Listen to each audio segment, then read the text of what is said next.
Bam, bam, bam, bam, bam. The eye of the tiger. Look, I know the Phillies are losing 10-0 right now, but they just won back-to-back series for the first time in like 2 months. So that's a win, in my opinion.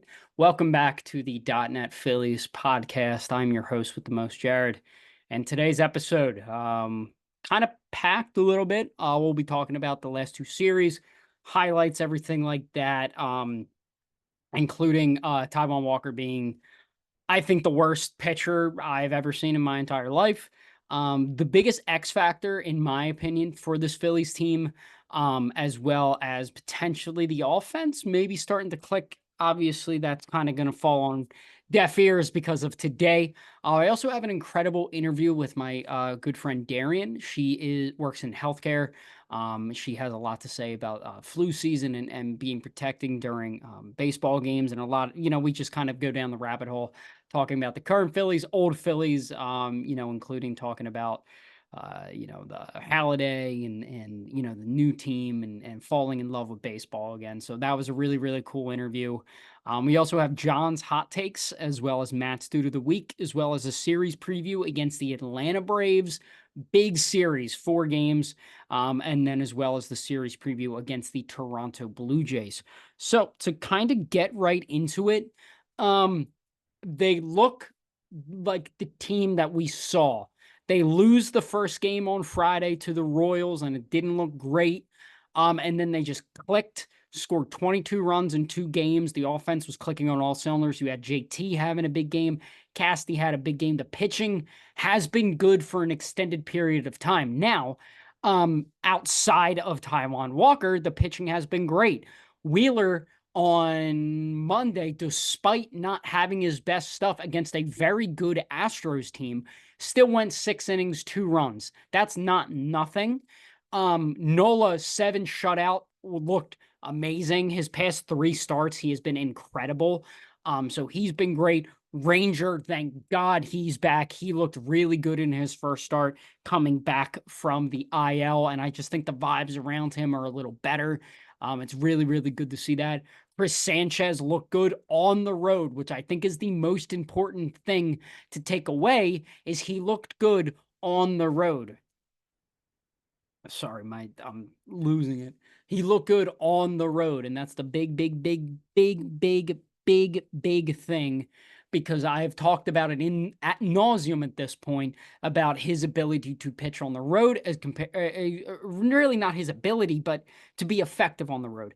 At home, we know he's a dog. We know he's an ace, but that X factor of him being, away and pitching there, it's a bit of an X factor right now. So we'll see how that goes. I mean, let me just read you let me just.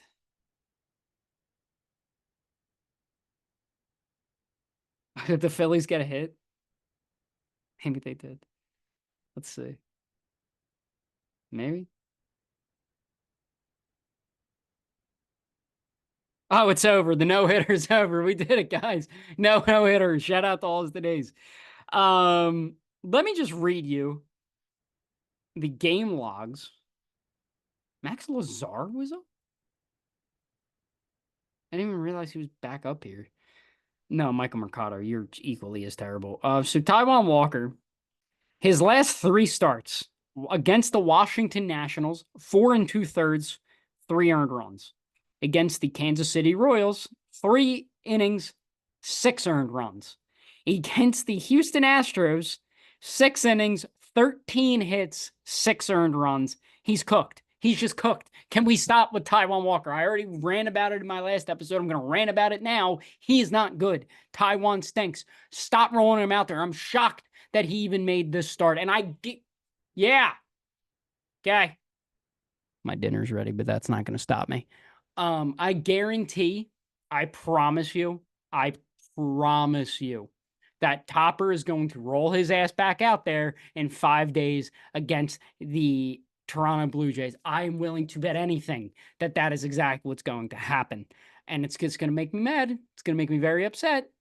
But in my opinion, the biggest X factor for this Phillies team It's honestly it's Johan Rojas, and I understand since trading for Austin Hayes, Johan has kind of been more of a bench player, but he's hitting over 300 since the All-Star break. That's not nothing.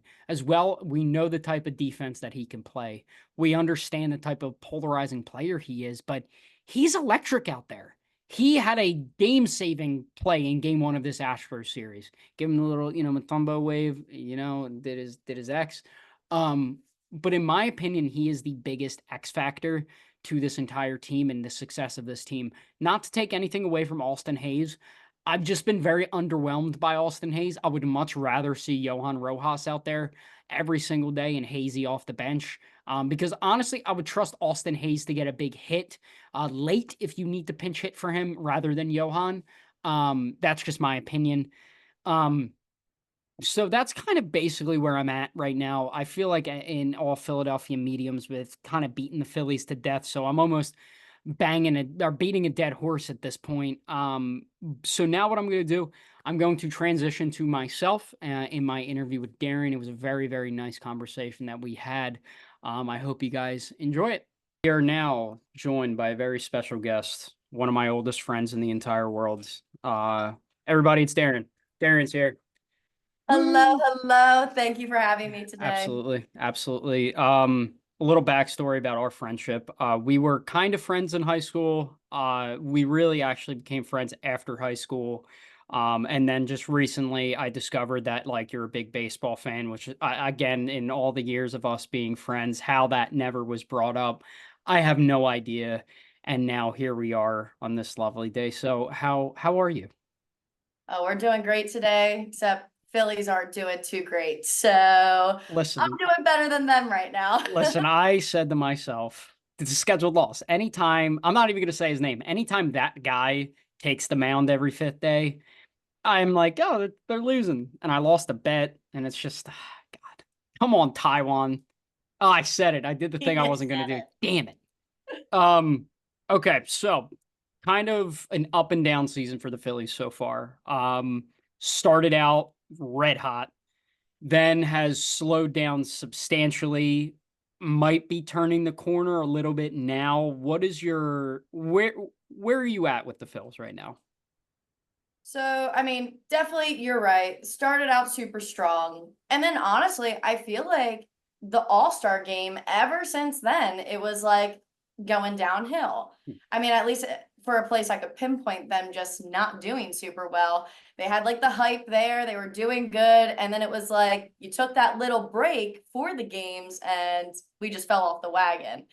Now I feel like just even the morale is low.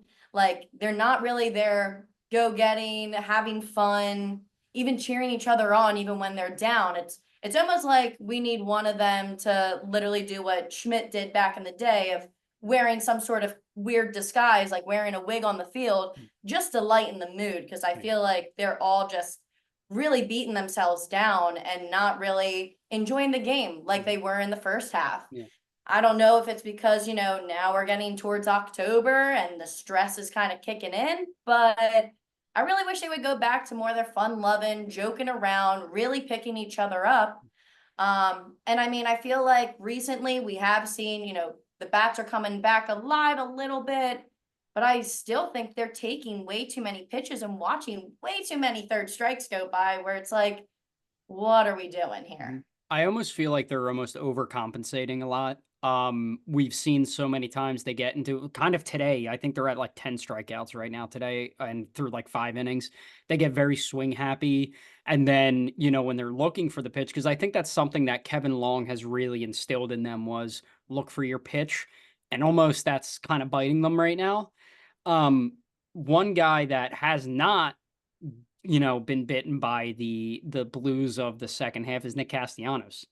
Casty has been actually like really good since the beginning of May, and I don't think people really realize how good he has been. Um, as of yesterday, I think since May 1st, he's hitting about 285, like at 820 OPS. Kind of one of the mainstays in the lineup. I love Nick Castellanos, and he's just so handsome. He's just so handsome. He's something special. But I Yeah. do think since May, we've had a lot of traumatic, crazy events that maybe were the reason he was hitting so many It's home true. runs. Because something has to go wrong in the So, world for there to be a bomb hit by him. so last night when he hit the home run, I was up in my room and my brother came in and he goes, dude, comes in all panicked. He's like, dude, Al Pacino just died. And I went, you're lying. You're lying to me right now. And he goes, no, why? And I show him things like, no, I knew he hit a home run. I just wanted to F with you. I don't know if anything. Hold on. Let me entertain the people. Tell them about your life. Tell them about your life. Wait, did they not have a hit? Hold on. Hold on. Oh my God, the Phillies don't have a hit through 5 innings. And Oh yeah, right now, yeah, I literally have it on my phone on the side here, watching this game. It's trash. and has I eight don't know straight. what's going on here. Jesus. Oh, what was I looking up? Oh, Nick Castellanos home run last night. Let me see. Go in the archives. But I always ask this question to people while I search this, and you can tell the story as I search. One of the main questions that I always ask guests when they come on: where were you when the Phillies signed Bryce Harper? I actually don't even know. What day was he signed? I know. I know. I'm the worst. Shoot me. February 2019. February 2019. I was probably working a job in a rehab and uh dealing with a bunch of old people who don't really watch sports anymore, so that's probably why there wasn't even a game on. Everyone just, listening to their church online or something. But Oh, it never was actually pinpointed in my mind of that. I feel like I 2019 was kind of that blur for me. there was a plane crash last night. I found it. No way. Swear to God. Oh Yes. God. Learning of an incident at Atlanta's airport. Two are confirmed dead now, and another person seriously injured after a tire exploded. Air ball hit in the air out to left field. Dubon's going back. Doesn't matter. It's gone. Oh God. That'd be terrible. I feel so bad for those people, but that video But was actually good. come on, we're committing to bits here. We're all about the bits. I've told the story 1,000 times, and I'm sure I've told you 1,000 times, but I'm gonna tell my story about when Bryce Harper um signed. I was at Bucks County Community College. So the last class of the day I had, my professor was old school, had us turn our phones off because he wanted us to talk to each other and everything like that. It was an advertising class. And and at that point, talks were kind of heating up. It was ultimately between the Dodgers and the Phillies. Which one was he going to go to? So I turned off my phone, and my one buddy texted me, said, "Congrats on getting Bryce," and I'm like, No, no, he's joshing me right now." And then friend of the program, friend of ours, Matt Hartman, texted me just, "We got him," all capitals. I'm like speeding down 611, going back home, and I'm like, oh my God, I'm calling my brother. I call Tommy. Oh my God, it was a great time. It was a great time. Love Bryce Harper. Now I need to ask. Turning the corner, we're getting to October. What is I've seen a lot of people torn about in terms of the rotation going into October. Obviously, number one is going to be Wheeler. There's a lot of discourse, I mean, amongst fans. I already know what the answer is, but do you think that Rob Thompson would put Ranger Suarez as the number two, or do you think he's just going to stick with Aaron Nola at the two spot? I mean, I would prefer Suarez at the number 2 spot. I mean, Nola really showed up yesterday. Don't get me wrong. He does have his good games and he is a good pitcher. But I think he's really mental with everything. And like Yes. once someone gets a hit off of him, he starts Yes. kind of losing it. Mhm. And I think that's where I wouldn't put him at number 2, just because I feel like sometimes he just gets too much in his head. Mhm. And you got to remember, you got a whole team behind you. Like Mhm. people are supposed to hit off you. You can't strike out everybody. You can't always have, a no hit game. Unless you're Like it's unless you're just playing not against the gonna Phillies. happen. Unless you're It's playing against the Phillies right now. it's like it's amazing if you do, but I really think Suarez might be a little bit more consistent Yep. for me to want to say I'd rather him in the number 2 and then have Nola as number 3. I mean, definitely a great person to have up there as a pitcher, but I don't know if I would really want to keep him in the number 2 spot. Yeah, I mean, I look at it as it depends where they're at. In terms of seeding, they're still in a good spot in terms of being the number 1 seed in the National League, not having to play that wild card round. Now, if God forbid you would be at home. I would almost rather have it's going to depend on who you play. There's a lot of moving factors. But if it gets to a situation where games 1 and 2 and potentially 3 are at home in Philadelphia, I'm almost more inclined to start Christopher Sanchez as the number 2 or number 3 and push back Ranger. Let me tell you why. If you look at Christopher Sanchez's home and road splits, he has like a 2.1 ERA at home and like a 5.6 ERA on the road. So I'm almost willing to have him at number 2 at home. And I know Aaron Nola can pitch well on the road. I know Ranger can pitch well on the road. I know Wheeler can pitch well on the road. I think you need to play to their strengths. And now one of their strengths that was one of their strengths that not really anymore is the bullpen. What's your feeling on the bullpen right now? What's kind of your feeler there?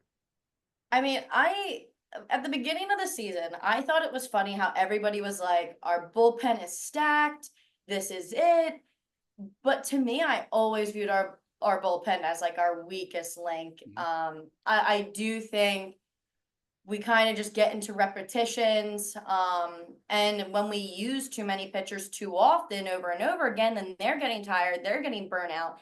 And I feel like we do sometimes make those same mistakes of just kind of overworking certain pitchers. I mean, I know they're great. We want them for those games that you know are going to be hard, but I mean, especially when it's so early in the season, why are we so red hot then and using all of our good pitchers when we really should kind of be saving them up to the end when it really does matter? Because you can have whatever record as long as you're in the playoffs and you can work your way up from there.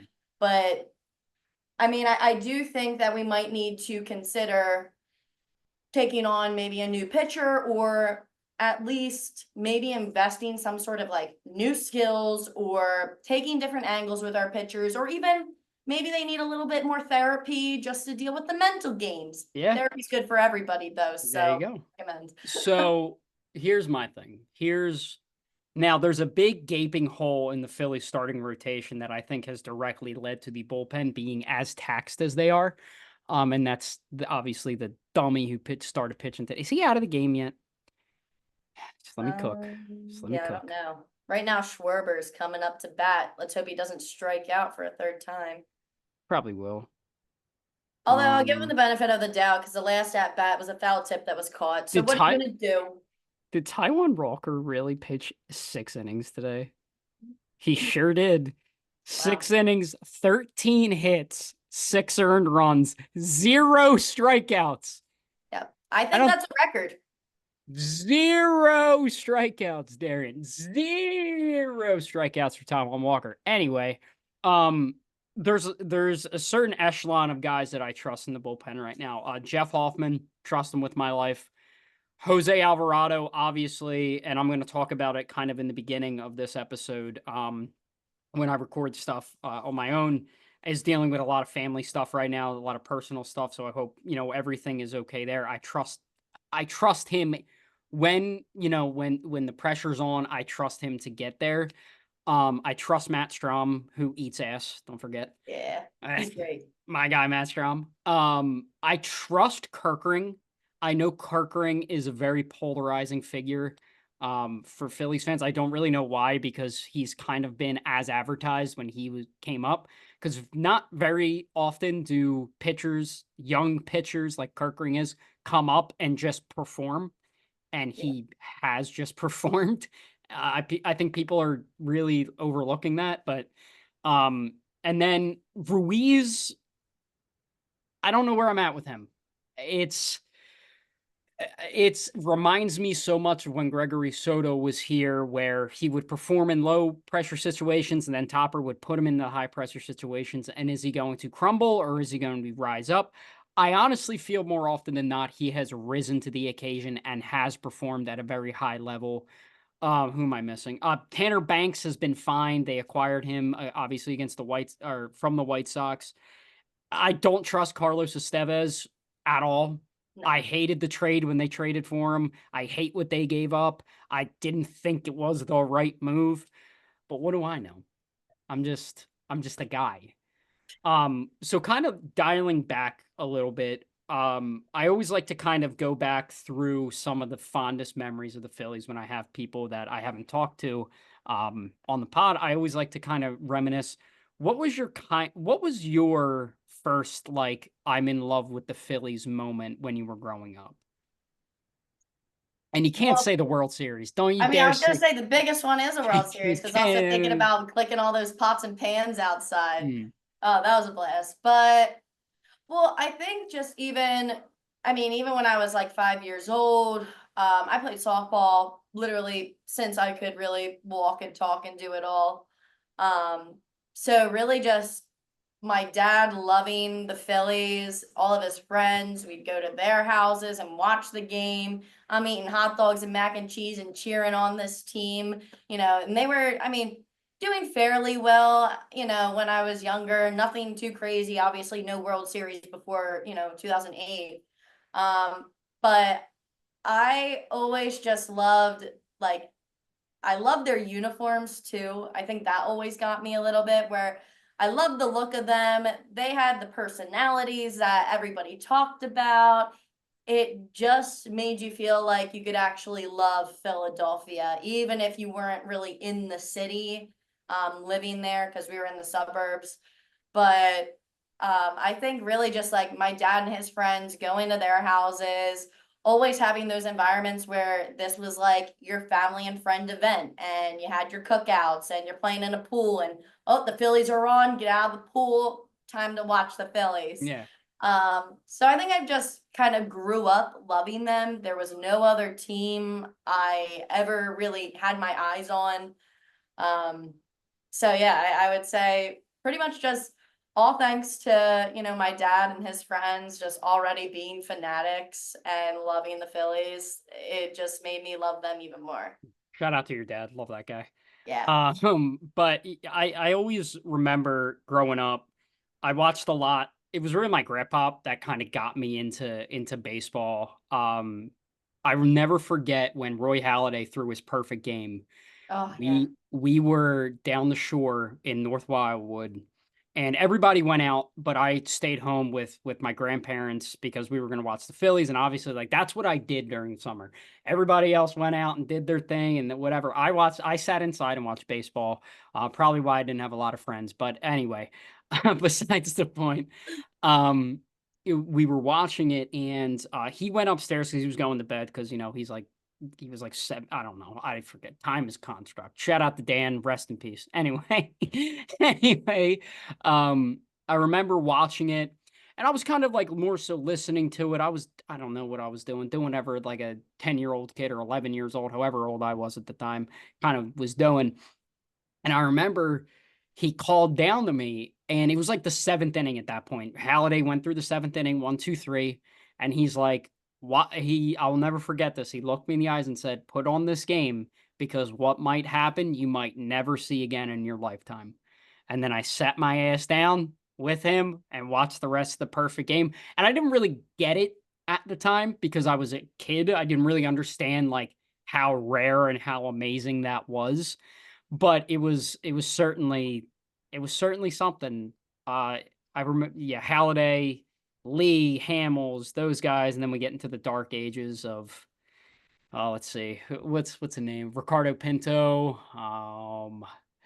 God, Well, I was gonna Jeremy. say you're also forgetting Lights Out Lidge, which I did get a signed ball in a raffle when I was younger, so that was pretty lit. Well, yeah, I mean, you're also forgetting that he had a 7.5 ERA in 2009 and Yeah. single-handedly cost us the 2009 World Series. So, yeah, oh, lights out. Okay. Yeah, well, that's like, you gotta remember those once in a Yeah, lifetime nicknames. yeah, oh, yeah, all-time nickname. S tier, lights out Lidge. My underrated Ryan Madsen, the bridge to Lidge. Mm. Hmm. Chef's kiss on that one. Then we have the dark ages, and then really it was the end of 2017 where a little man, well, he was not little, he was a big boy, named Reese Hoskins got called up for the Phillies. And that was kind of the first time where I'm like, oh my God, there's hope. There's hope and there's light at the end of the tunnel. Do you remember that kind of transition when the Phillies went from being absolutely terrible to now we're just getting somewhere here? Oh yeah. Oh yeah. Cause that was a time where I actually like during that point where we just weren't doing well at all, it was actually hard to even watch them. It was. And then I actually kind of like took my little break from just watching it. I mean, I would see it every now and then, but I was never just like putting it on. Mhm. And I actually, like, during that time, I had gone to Chicago for a vacation. And of course, we go to the most famous field ever. We're sitting in the bleachers. We, like, spend a pretty penny to actually enjoy such a historic ballpark. And not only did I get a ball thrown to me from one of the Cubs pitchers, but everybody in that stadium was there to watch. They enjoyed talking to random strangers next to them. They were even just like offering popcorn to us, telling us different things. There's these guys in big mustaches. I don't even know how they grow them. And in the end, the Cubs win. And they have this huge song that everyone in the stadium was singing of like, go Cubs win and Yep, all. yep. And that energy made me remember how much I loved like watching the Phillies live and what it really was like when a team was good. Mhm. And then at that point, it was like that next year or so, the Phillies really turned it around. And I'm Mhm. like, now we can have our own, like, let's chant, Yeah. let's scream. And it was awesome. But it was like, there was that dark age where I just like couldn't Mhm. even It watch was a them. I chore. really didn't even want to put it on. So I do definitely have like the Cubs in the back of my head as a team I always loved, just because that was just such a great experience. Mhm. So shout out to them, Shout out to them. but don't win the World Series. The Phillies are going to do it. So Well, I'm listen, putting it out in the universe. listen. If you told me like a month, 2 months ago that the Phils were gonna win, I'd be like, hell yeah, we are. Now I'm like, maybe not. There's there. Yeah. But It's a hey, it's a good time for them to suck because what killed them the last 2 years is they just ran out of steam. The 22 World Series. The reason why nobody was upset when the Phillies lost the World Series in 2022 because they weren't supposed to be there. They were supposed to get bounced in the first round. Cool to get in, but done. They went on this magical run, and you had so many great moments. The bat slam by Hoskins. You had the Bryce Harper, this is my effing house moment. You had the yeah, the Schwarber home run in the NLCS, and it was just awesome. And and it was great. And then, they run out of steam, and I was forever cursed by Chas McCormick and Trey Mancini and Jordan Alvarez and Rob Thompson for taking Zach Wheeler out of game 6 with like 50 pitches. Anyway, not going down there. Then 2023, the expectation was there. It turned from, okay, let's just get into, let's win the World Series. The whole motto all year was 2 more wins, 2 more wins, 2 more wins. You were right there. You needed to win one more game to get to the World Series. And let's not sugarcoat it. They blew it. They just straight up blew it. I mean, we were there at the NLCS in Game 7. They just straight up blew it. And I remember we were talking to each other because we met up in the stadium and we were just yep. yelling at one another, being like, "This is ridiculous! Like, what are we doing right now?" And now I think you're right. I think it's setting in the back of their heads, like, okay, we're going into September, pressure's on. Where do you think they're at mentally when it comes to that stuff? Because you also mentioned like mental health is a big thing, especially, I mean, just in life, but very much so in sports that I don't think a lot of people really look at. One story that was fascinated me was the Drew Robinson story. Do you know about that story? I don't think I do. So Drew Robinson was a minor league player for the Texas Rangers, and he was in the minor league system, kind of up and down all throughout.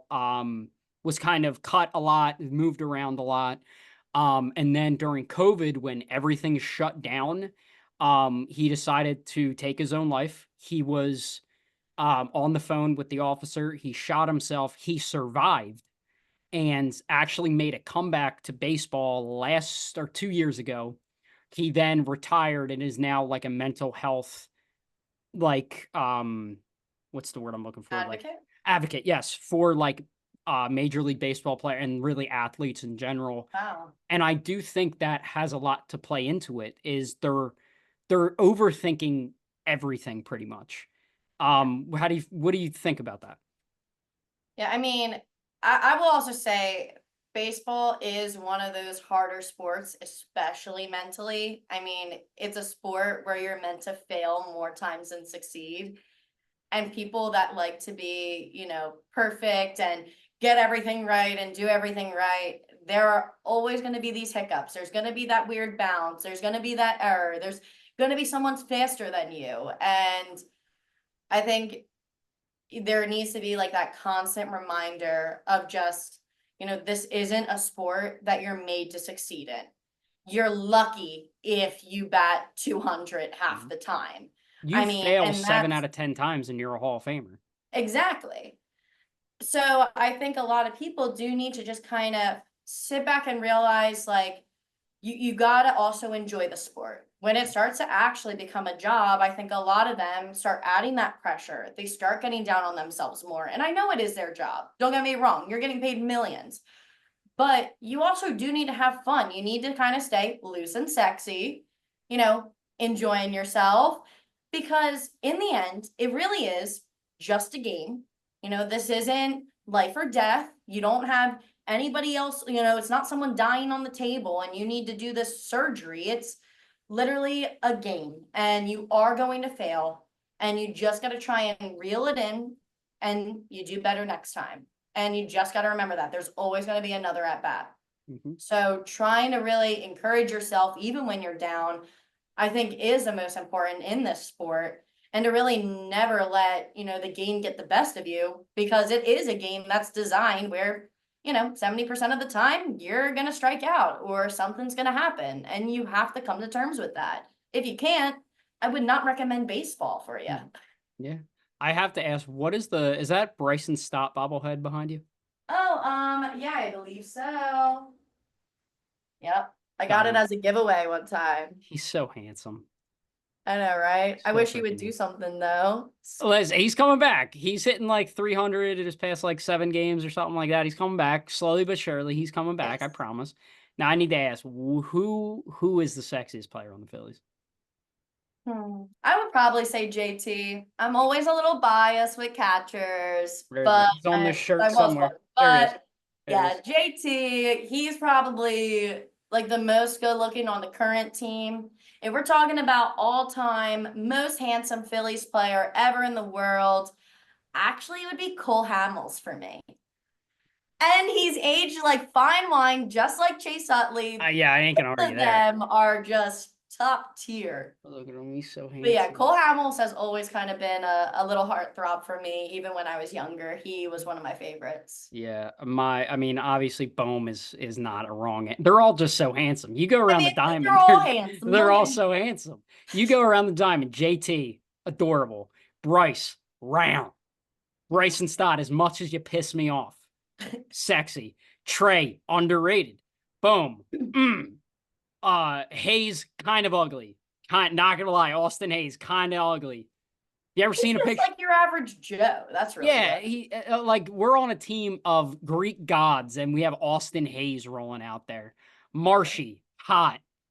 Who am I Although I missing? would like to see him like clean shaved. I wonder what that looks like. I mean, I probably will want him to grow everything back after he does it, but Dude, I do kind of want to see it. I also would love for him to disguise himself as a homeless man on the streets of Philly and see if anybody recognizes him. I think that would be very fun. See if it'll focus. There he is. Oh, I mean, There he is. not terrible. No, I guess the but beard's all right. yeah, I'm not one for facial hair, but who am I? yeah. Look at oh god, he's so handsome. I God, he's so freaking handsome. They kind of all want are. him to braid his beard. If it would make him hit better, then sure, I'm down for whatever. Yeah, right. So we only got a couple more minutes because I think my dinner is ready. Yes, so excited. Woo-hoo! So Mom made fettuccine. Very excited for it. I am a child. There is a very specific reason why I had you on. There's a lot of health stuff going on. There's a lot of sicknesses going on. We're getting in the flu season. The floor is yours. Take it away. Yeah, so just in terms of, we've still been dealing with COVID lingering around. Right now in hospitals, it's very prevalent. It is taking over, at least 20% of most hospitals. So it is important that if you aren't feeling well, definitely mask up, protect others, because even though it's not as bad as it was in 2020, getting sick and spreading your germs still isn't fun for anybody else. And you don't know if anybody else has like a compromised immune system. Maybe they have other health conditions, maybe they have asthma, and any sort of respiratory disease, whether it's, the flu, COVID, tuberculosis, that's still going around, pneumonia.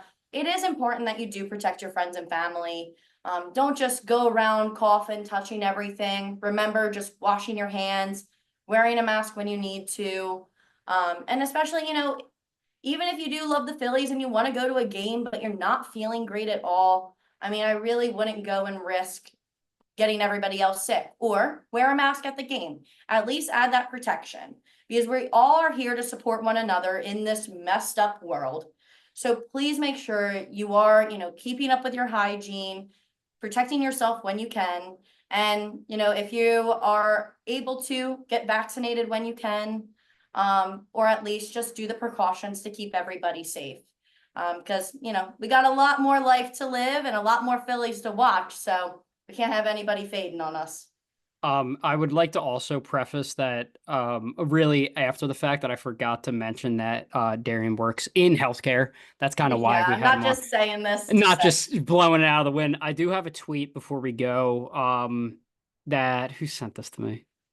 Oh God, that's so disgusting. So someone says this is from Fransky in LA on Twitter. Great Twitter follow. So he said, quote, "So you're telling me the Phillies have gone through an incredible stretches of streakiness, been thrilling at sometimes, wildly frustrating at others, and generally are driving you insane? People are asking if the Phillies are back. I asked, dear reader, did they ever really leave?" All right, that's a good one to end on. Bah! I'm not saying it because I'm pretty sure they're gonna get no hit today. Let's see, did they? Yeah, maybe not. It's not looking good currently, so. What the hell Oh, happened? although, okay, they just got out of that inning, thank God. So, Good I job. also just got to mention the Astros. Why? I mean, I know it's OxyClean that they're representing on Why their does it say seat, but Oxy? why is it Oxy? That is so terrible to just advertise. Like, all I thought was, are they advertising actual oxycodone? I'm like, are you kidding me? And my dad's like, oh no, it's OxyClean. I'm like, Yeah. well, any average Joe might not know that, so they should probably change that. So when was it Oxy? What's the other one? What's the other? I got my wisdom teeth out. What medicine would they have given? I'm pretty sure it was Oxy. Usually it's Oxy. It's Oxy. Anyway, I got my wisdom teeth out like 5 years ago at this point. And I took Oxy once, and all I said was like, I get it. I get why people get hooked on this. It was a very euphoric feeling. Don't do drugs, kids. Yeah, don't do drugs. Don't do drugs, Stay clean. kids. It's a gateway. Stay clean. Darren, it's been a pleasure. Thank you for giving me your time.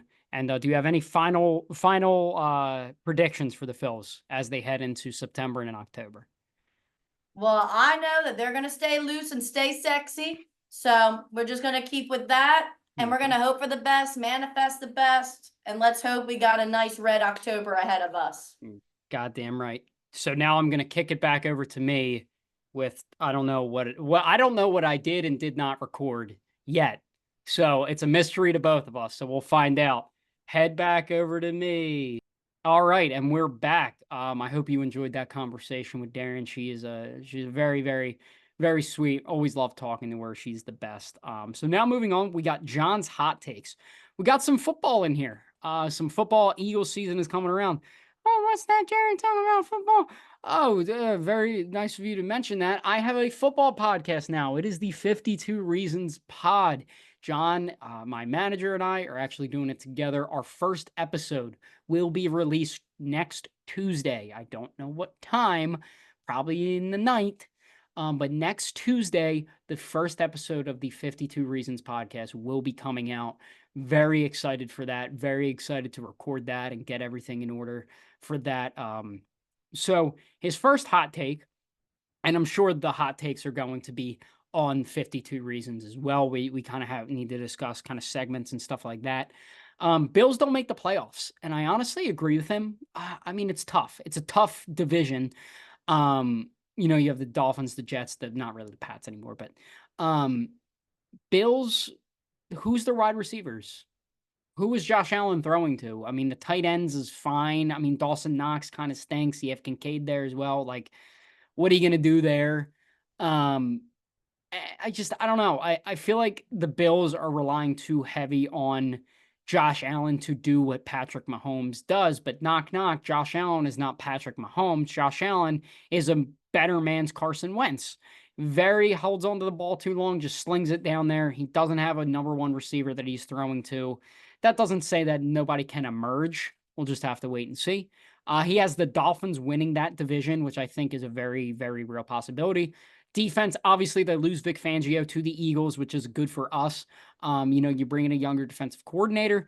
You have kind of their defense was very good. Their offense, obviously, Tua just got paid. You have Tyreek Hill, Jalen Waddle. You have really good weapons over there for Tua.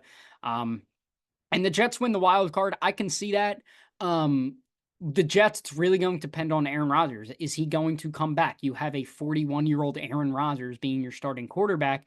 Does he have that ability to be Aaron Rodgers? Absolutely he does, but he's coming off a leg injury. We understand his age and everything like that. It's a big X factor, and truth be told, that offensive line is still not great. So we'll have to wait and see. His other hot take is Indian food is bad, which I agree. What are we doing? And homework does more bad than good. I kind of agree.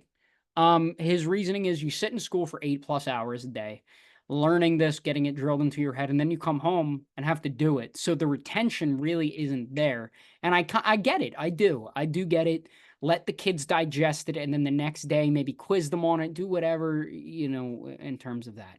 So those were John's hot takes. Moving on to Matt's Dude of the Week. It's Martin Prado. His quote, he was Miguel Rojas before Miguel Rojas had to have hit like 475 against the Phillies. Martin Prado haunted my dreams. Brave. I'm pretty sure he bounced around the NL East, but primarily on the Braves. Killed us. Him and Chipper. Speaking of the Braves, series preview against the Atlanta Braves. This is for the division at this point. You take 3 of 4, you're in a good spot. You lose 3 of 4, I'm in panic mode. It's at the bank. You have your 4 horses going up against the Braves, which I'm pretty sure we missed Chris Sale again, which is huge. You got to take care of business. If you really want me to believe in this team, go out there, take care of business against a very, very good opponent in the Atlanta Braves. Toronto doesn't really scare me. We're in Toronto.